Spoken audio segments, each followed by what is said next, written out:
And welcome to Herman Manyora's YouTube channel. My name is Jedel Kabiru. Fine week. We're having 3 days of protest. President William Ruto going head to head with President Uhuru Kenyatta saying stop funding Raila Odinga. He's buying Mungiki to come into Nairobi. We're having our usual political conversations to build this country. And as we're progressing with President William Ruto's administration, I'm here with Herman Manyora. How are you doing today? I'm good. You see, these conversations we're having in the country, Ruto says we will not allow anarchy. But first of all, this is the first time he's going head on with the former president, telling him stop funding Azimio. They are paying Mungiki to come and destroy this city. This picture we are looking at now, is this the picture that we ought to see, especially two presidents going against each other? Certainly no, certainly no, certainly no. But first of all, let's stop calling people's children Mungiki. No. Mothers who gave birth to these children we are calling Mungiki may not be happy with us. Because we know what Mungiki was. And to call innocent children, boys and girls, Mungiki, it's not good. Don't you think he has at least to the mothers and fathers who gave birth to these children, they are not happy. They cannot be happy. These are our children. Let's not call them Mungiki. Don't you think they have information that is actually Mungiki? Which Mungiki? That is coming to protest? Which Mungiki? Maina Njenga said that it died a natural death because those young people are now over 40 years and Mungiki were young people. Yeah. Let's not call people Mungiki. But now, to answer your question, President yes, Uhuru Kenyatta. Yeah, it's also not good because we have started a tradition we needed to maintain until it becomes part of our political culture. A tradition where those who retire from presidency live peacefully. Okay? Yeah. It was also necessary for us to do that because the fear in the pre-multi-party era was that presidents were fearing to vacate office because they will be haunted after they left office. So we wanted to start a tradition where you leave office, you live peacefully like Moi did, peacefully like Kibaki did, until you go to your maker. We take care of you. Yeah. Until you go to your maker. Unaenda kusimama mbele ya haki. Sisi Waislamu tunasema mbele ya haki. Wewe na Mungu wako. So we expect Uhuru to be left to retire, to be in retirement in peace. You know, big question is why isn't Uhuru speaking despite these allegations? You know, there are many theories. There are many theories. Let's not. There are many theories. We've talked about Uhuru severally, and we say we don't really know. I know there are many. Shouldn't he just come out and say this is what is happening? You see, sometimes I have a problem believing that this thing is genuine. Some of these things look stage managed. Because how if Uhuru decided, okay, Bwana Ruto, I've had enough. Let's go head on. Who will be the loser? Ruto will be the loser. So some of these things are stage managed. I have a problem. You know, my mind refuses to see. Because who between Uhuru and Ruto should constrain and restrain themselves? It should be the president more than a retired president. Who should restrain themselves? Yeah. Who should constrain what they say and what they do?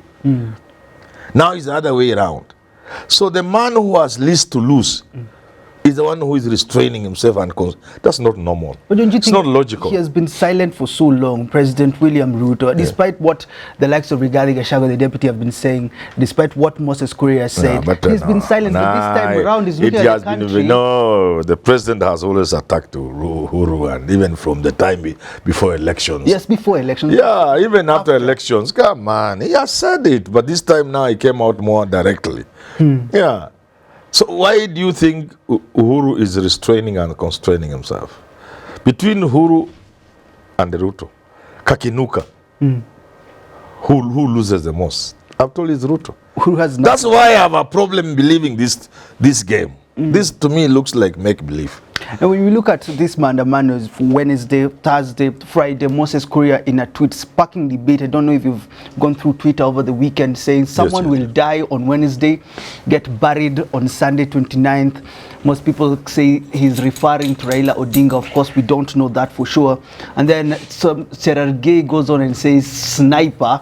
And then Moses Kuria goes on and says 50 million in cash to be paid. We don't also know which job this is. Raila says they want to kill us. From Moses Kuria's side, is it high time that he's silenced by the president? You know, this is, you want to laugh, but this is a very serious matter. On a lighter note, the people who wish Raila dead, I don't know how they end up dying. So Moses Kuria is my friend. Yeah? I don't want him to die. What do you mean? People who have come out open and say Raila kufe, they have died. I don't know how. I've told you Raila is a spirit. Our video is actually going viral. People asking me, what do you mean? Raila is a spirit. Yeah. He has assumed spirituality. you know. On a lighter note. Yes, on a lighter note, but those people who have said Raila should die have died. I don't want Moses to be one of them. And Cherargei is my friend and my neighbor at home. Man's a young man. You know me, I like young men. That's what all of you are. I like young people.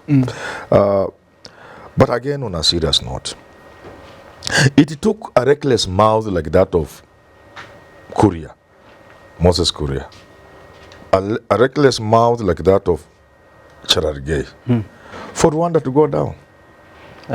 You know, most people in this country are illiterate. We are greatly a country of illiterates. If you ask an average Kenyan, even a very educated Kenyan, these senior politicians, how did Rwanda go down? They have no idea. They think you can be educated. They think by the sheer scale of the death, those who have happened to go to the museum with the skulls and everything, they think there was a very huge problem that sent Rwanda away. No! No! Countries go down because of just some loose mouth, like some loose cannon like Kuria or Aaron Cheriot. And I'm asking them. I'm going to do a video, an open letter to Moses Kuria. I'm telling Moses Kuria, you are an intelligent person. How happy will you be to see this country go up in flames? So will you be happy? Just because, you know, that is reckless. And let me tell you the most dangerous part of that. 10 million, 50 million.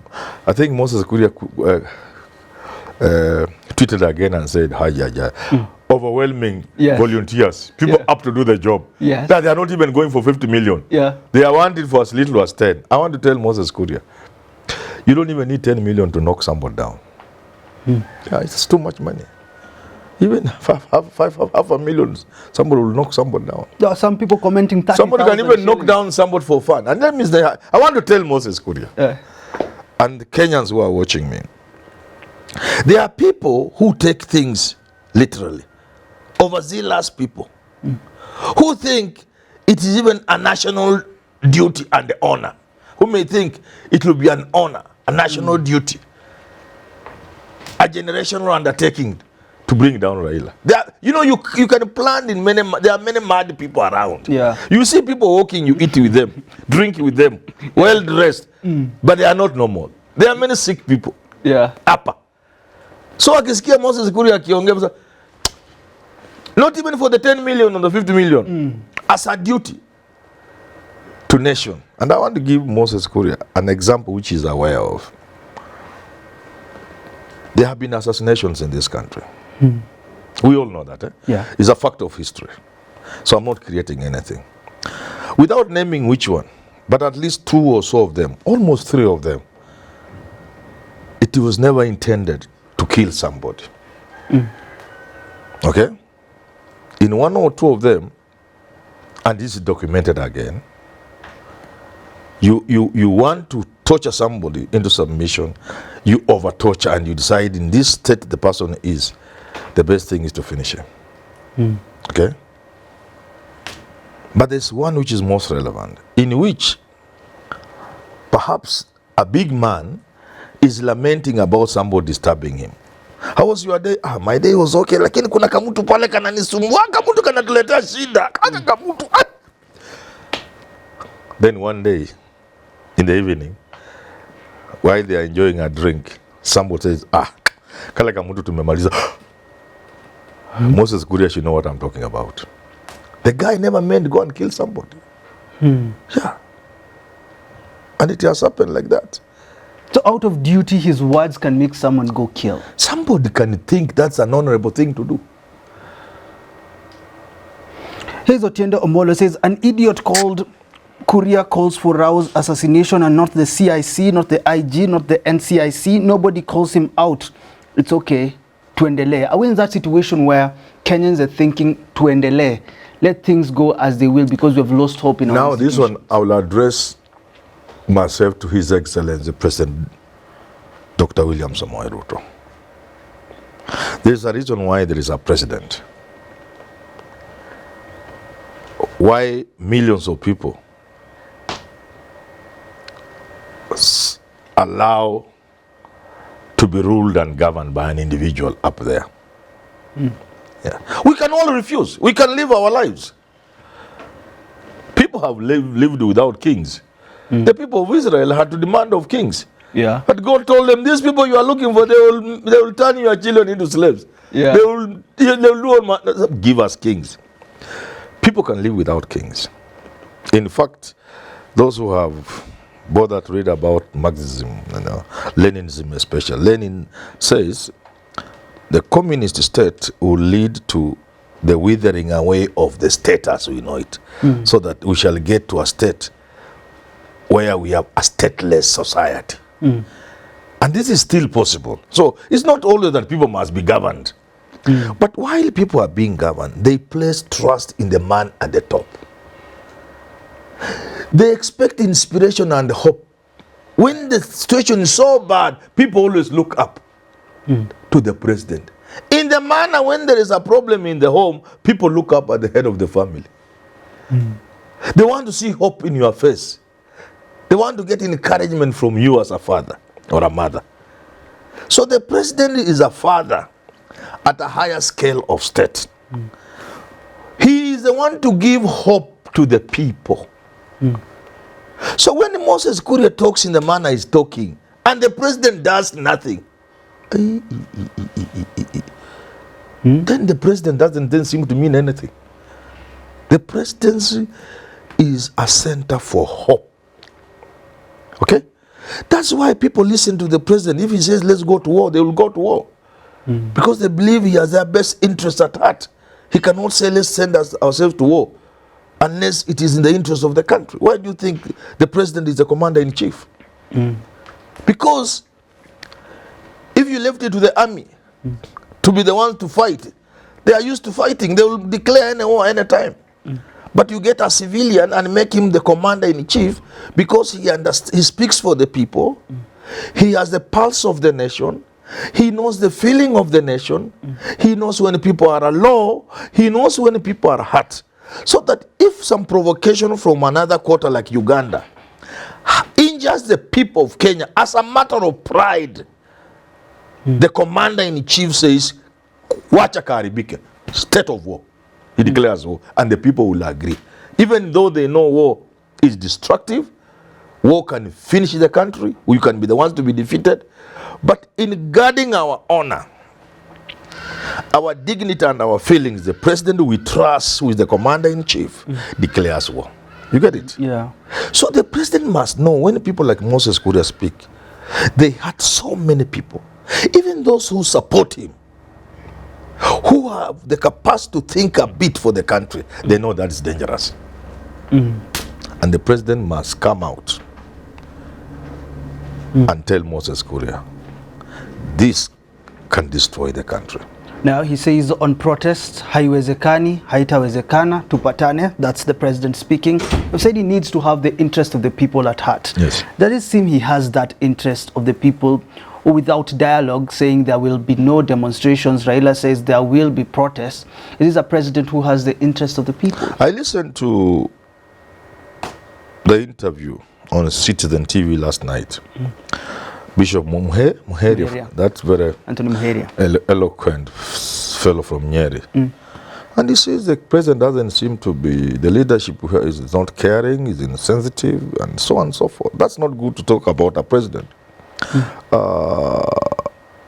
Look, I want to refer our president, and those who listen, please tell him, Manyora is referring you to President Moi.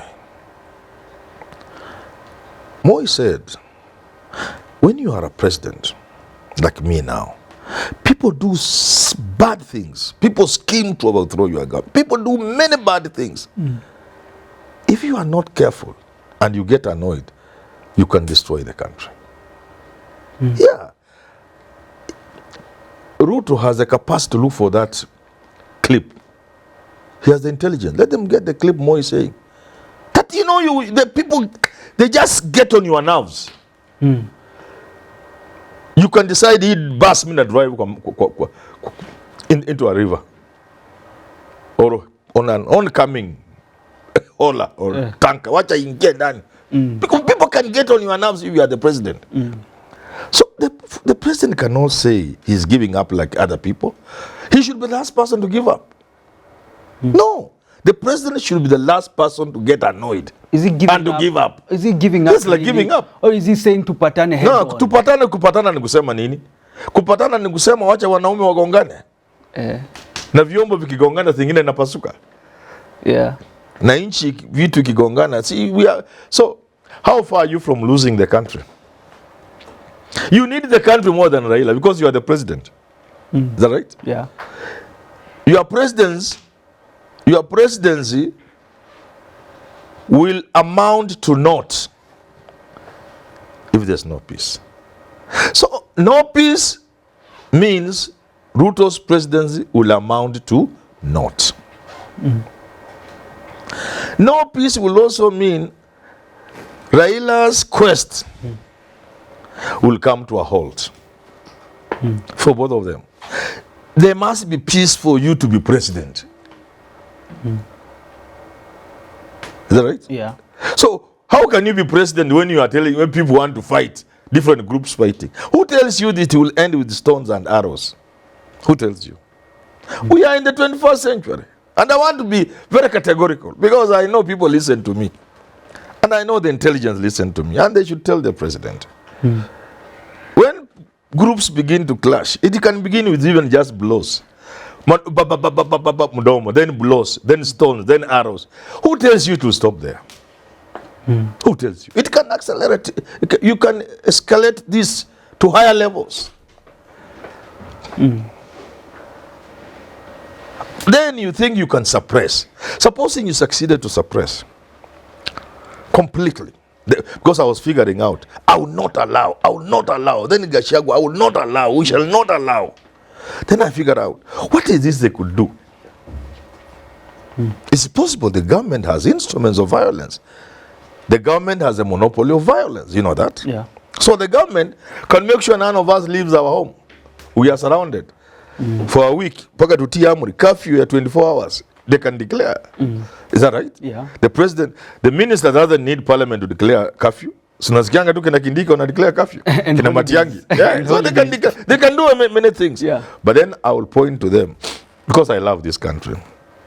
I will ask them, do they know how organized crime started? Around 1932. Because somebody thought alcohol was so bad, they sought to stop alcohol, distribution and sale of alcohol, pombe. And they took very tough measures. Around 1932, I think. I think I can get it. It was so difficult if you are found with alcohol or selling. Ile punishment. So what happened? People went under. Yeah. It went under. The sale, distribution, and taking of alcohol was now under chini ya maji. It was so well organized that is the beginning of organized crime in the world as you know it. Before then, there was no organized crime in a scale and manner we have today. It started because it was alcohol was now, business of alcohol was put chini ya maji under.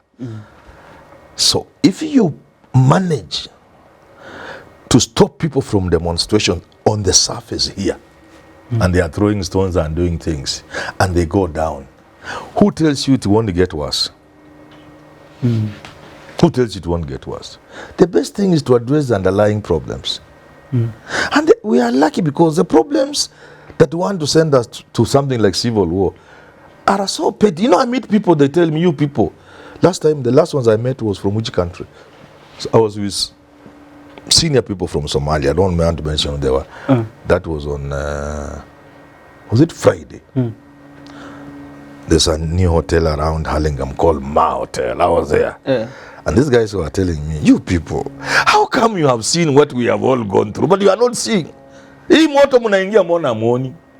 We are moving towards anarchy, and we shall lose our country. And yet, the reason, I was even asking these guys, these Somali guys, you are people who are senior people. Can one of you tell me the reason that took Somalia down? They can't know. They don't know. There was nothing. There is never anything serious. Foolish people think there must be a big thing that will have happened in Uganda for Uganda to go what they have gone through. There was nothing. Obote just went to Singapore for a Commonwealth meeting. And some people told him, hii kitu unaweza chukua tu. And he was encouraged by people, even the West, because Obote seems to be chasing socialist policies when he came up with what they call the common man's charter, a socialist kind of approach to management of the state. So he was creating a few. There was nothing. Then one, Obote anaambia kaa huko bwana, ukikuja hapa iko shida. There is not always serious underlying issues that bring down a country. So we have to be careful. And what I'm saying is, Raila akae hapa, Ruto akae hapa. Wakishindwa kuongea hiyo maneno wa Twitter tuambie mbona muoni. We have to wrap it up. Yes. But they have to sit down and talk. There's no option. We can talk all day. We need to have a podcast for this. But it's all about climbing down your high horses for Raila and Ruto. Let's sit down and talk for this country. Until we do talk again, have yourself a lovely rest of your day.